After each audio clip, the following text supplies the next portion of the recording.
Last week, we announced that Michael Bloomberg would lead the first ever testing, tracing, isolation program.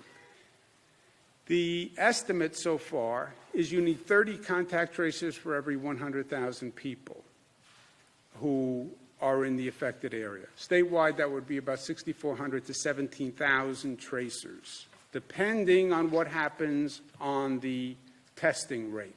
The more people test positive, the more tracers.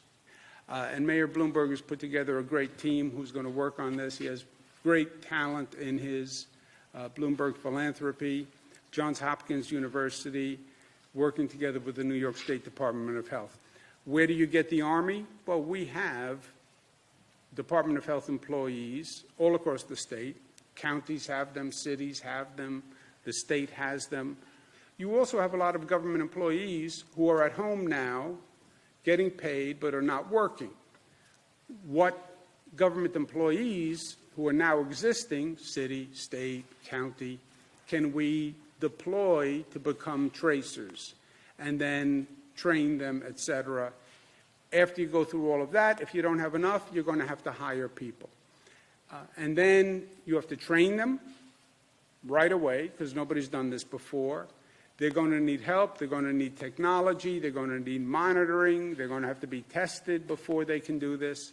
So it's a massive undertaking. And that's why Mayor Bloomberg's involvement and his generosity here is so important.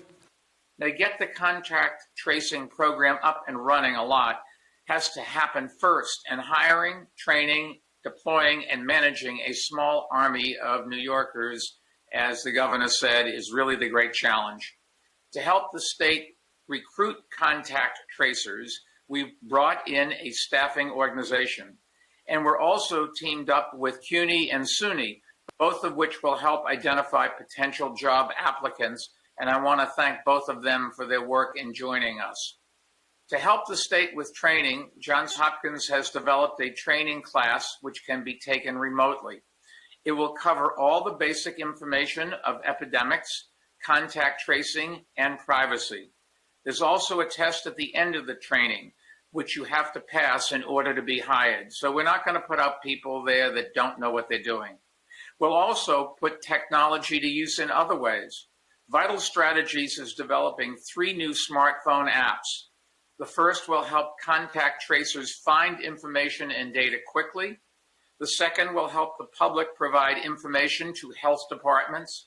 And the third will allow those in quarantine to access the guidance and services they need, including the ability to report any symptoms they may be experiencing.